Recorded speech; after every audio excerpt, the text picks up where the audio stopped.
Hey guys, welcome back to another episode of Hey Newberry Fishing. Some good news for you guys that were wondering when you would ever see me in a boat again. I finally got my trolling motor and stuff rigged up on my new boat. So this coming weekend, I think I'm going to take it out and make some videos in it maybe. I'm thinking possibly on some water that I've never had videos on. So that'll be fun to do. But tonight we are going to be in the camper talking about this MLF Bass Pro Tour update that um, I guess probably everybody knew one was coming. They make changes every single year, it seems like now. But new twist to things, they're updating us for the next 2 years in this update. So not only will they change things going into 2024 again, now they're going ahead and telling us that there's going to be another massive change going into 2025.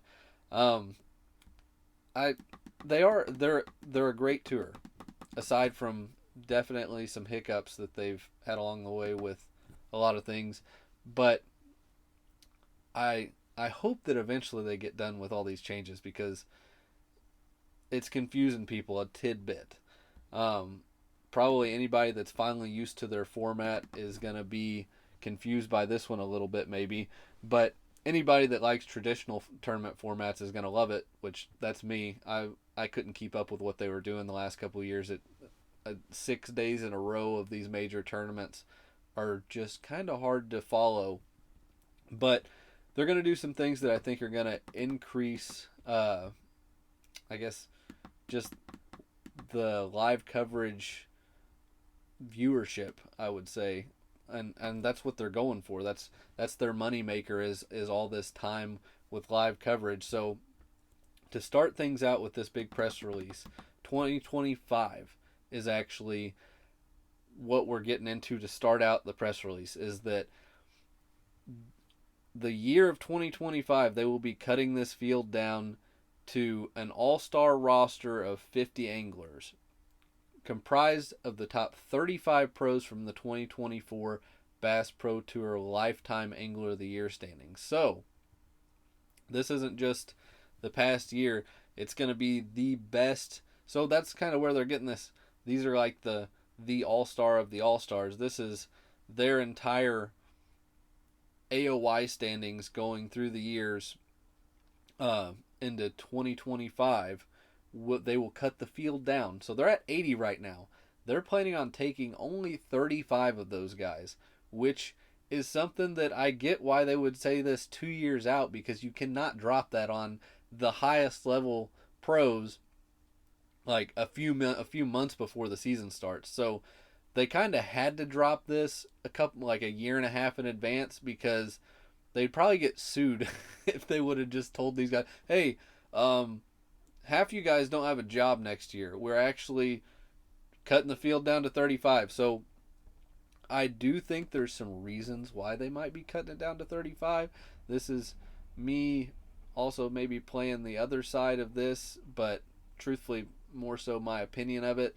Um, I think they might be expecting some guys to leave also, and so they're going to make it look more like they're purposely cutting it down. I could totally see that angle.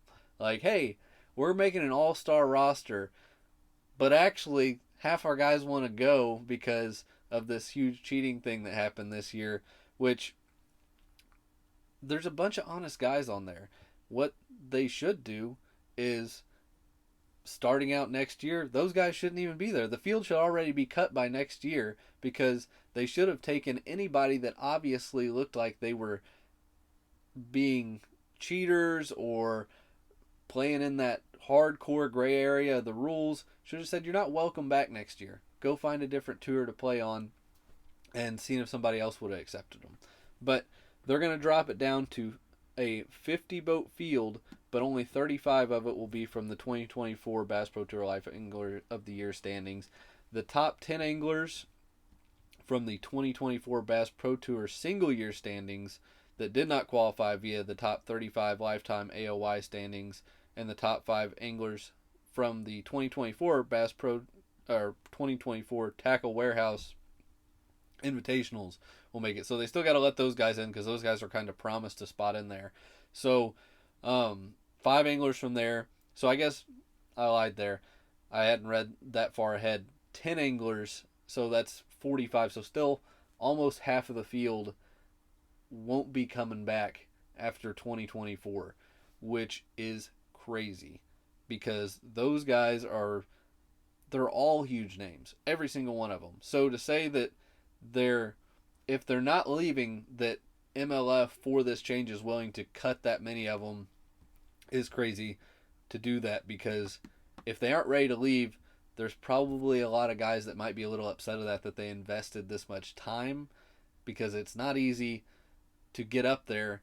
But you're talking all these guys that just qualified out of the invitationals, just qualified into a league that obviously their lifetime AOY standing isn't going to be great. So they might get cut next year if they're not in the top 10. So you just worked your way up, paid all this money, gave your last however many years away to make it into the Bass Pro Tour, and you get there and they go, hey, guess what?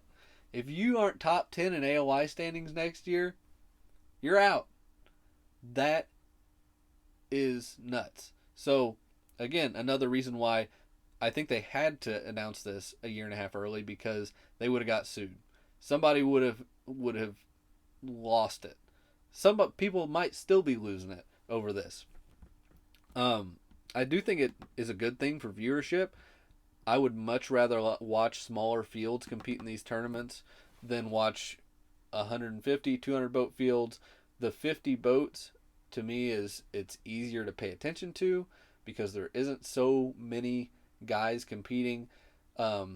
If you are in there, then that helps you as an angler going into a 50 boat field elite circuit, because you're obviously going to be on camera more if there's half the guys in it. So I do think it is a good thing. Sucks for the guys that are there that might not be in the top 10 or the top of the lifetime AOY standings, but I mean, to be extremely harsh, I guess you should have fished better against the best guys in the world, but whatever. So they obviously got to pat themselves on the back as much as they can, which there's nothing wrong with that. Sometimes you got to, in your press releases, make it sound as good as you can when it's semi trying to advertise how great you guys are.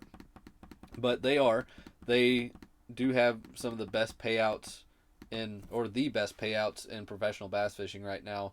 They go through that the payouts will still stay very high, with each one paying $130,000 the winner, the Red Crest being $300,000, heavy hitters $100,000, with each round of the heavy hitters paying $25,000, $50,000, and $100,000 for big bass.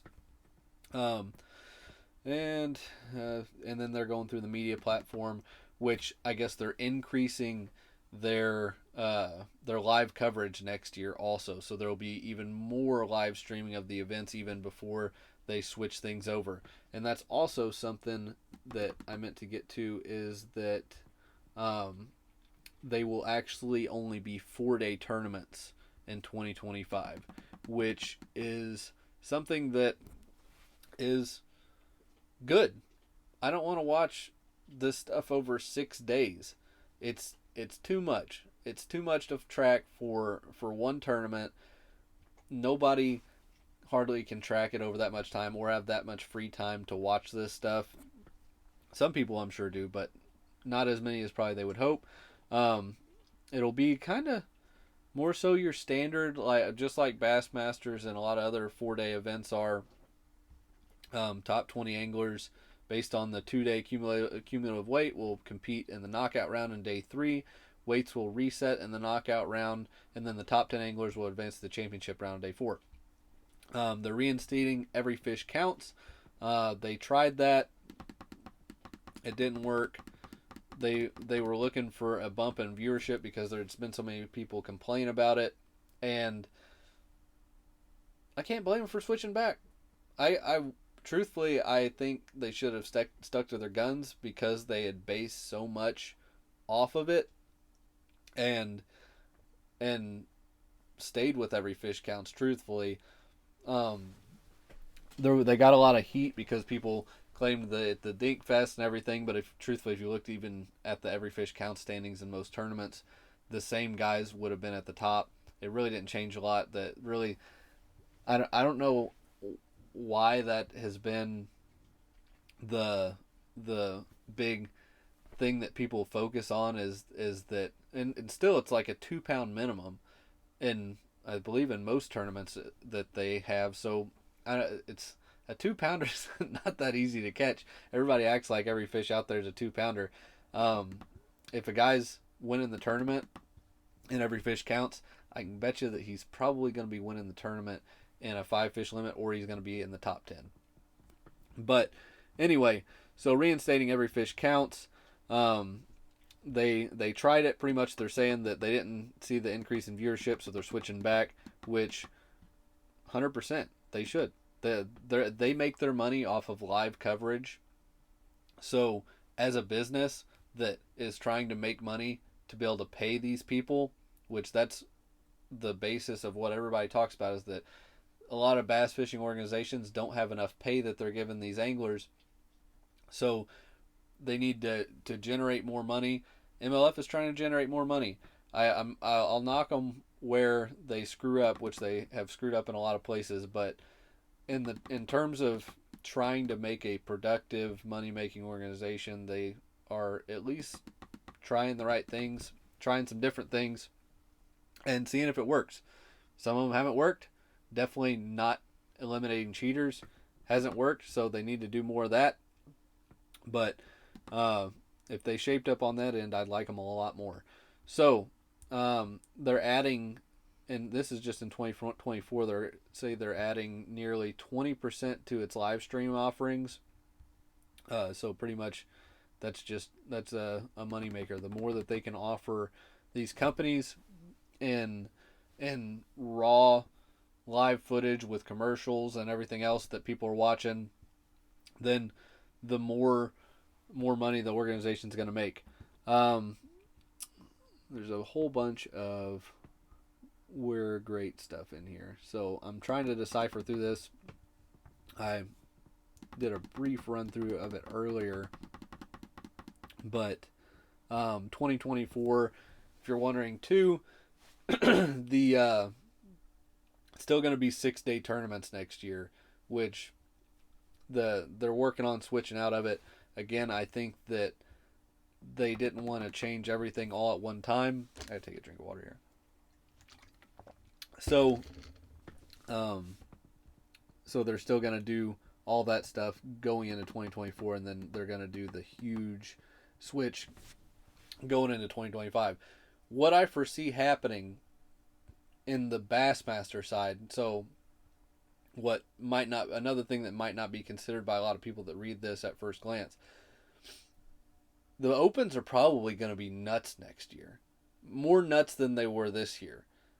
If, I guess to tell you my angle of why I think that, a lot of these guys need a backup plan. So, say your job tells you that in a year and a half, they're going to cut half the staff, and you need a job if you get cut from that staff, if you don't happen to be good enough to stay in the company. You need a backup plan. So you would be trying to get a different job while you're working at that job. So I would say that next year you're going to see a bunch of these guys go, well, I probably should jump in the opens and fish those, because if I don't qualify here, hopefully I'll qualify in the opens and I can just swap over to the Elite Series, instead of being left high and dry in a year and a half and going, okay, well, now I can jump in the opens and I've got another year in limbo fishing the opens that I hopefully qualify. I think there's going to be possibly guys that completely just jump ship, and then there's going to be the guys that are competing in both, just hoping that they end up with a good finish somewhere. And there's probably a lot of guys that already know, because they're talking about lifetime AOY standings. If you're way down in the lifetime AOY standings, do you even fish, or do you just go ahead and get out and go to the opens? Because you would be fishing for the top 10 in AOY standings in that, which is extremely risky, but the opens are also really risky. So anybody that's on the edge, I could see this being what pushes them over the edge. So the opens had 183 EQ qualifiers that were in them this year, so that leaves 50. Yeah, that would leave. No, sorry, that would leave 40 something spots open if they equal out the same amount of people next year. They have room for 40 more guys to jump in and just enter all 9. So there's a really high possibility actually that in the next few years, the opens, you might actually see an entire field of EQ guys, not just guys fishing for a one-time shot at making the Bassmaster Classic. This really might actually play into the hand of the Bassmaster EQ guys, or the Bassmaster company side, I guess. Not the EQ guys, are just going to suck 10 times worse because you're going to be fishing against 225 guys to be the top 10, top 9 in the AOY standings to make it to the Elite Series. So this could turn out to cause it to be extremely tough to make it into the Elite Series the next few years, because all these guys are the absolute best of the best. The Elite Series guys are the best of the best. The Opens guys are a bunch of the best that just haven't. Some of them have, some of them haven't made it into a major tour yet, or a lot of them have been in a major tour and backed off and are still in it. So, yeah, this could shake a couple organizations up all at once. And also, I'm not sure how the NPFL is doing. It seems like it's not doing well, and that could play into that too. I haven't heard a lot about the NPFL this year. I do know that I saw at, I don't know, it was a couple weeks ago, Sheldon Collings, he's a guy that fishes in the NPFL. He was dropping out of it. He was doing well in it, and he dropped out of it for the entire season. I don't know if it was like an actual, he wasn't happy with them, or he just wasn't happy with fishing thing. But you don't see that often. You don't see guys just dropping out of a pro fishing organization, which they're definitely not MLF or Elite Series level, but they're up there. They're pretty relevant at this point. Anyway, more changes, kind of interesting.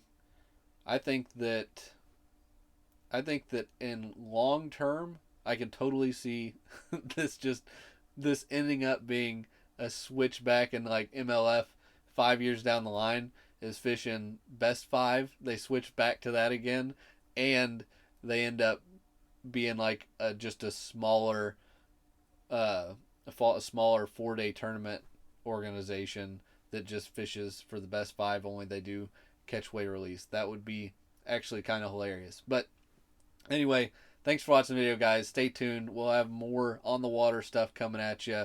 Probably more stuff of me talking in the camper too, but appreciate it.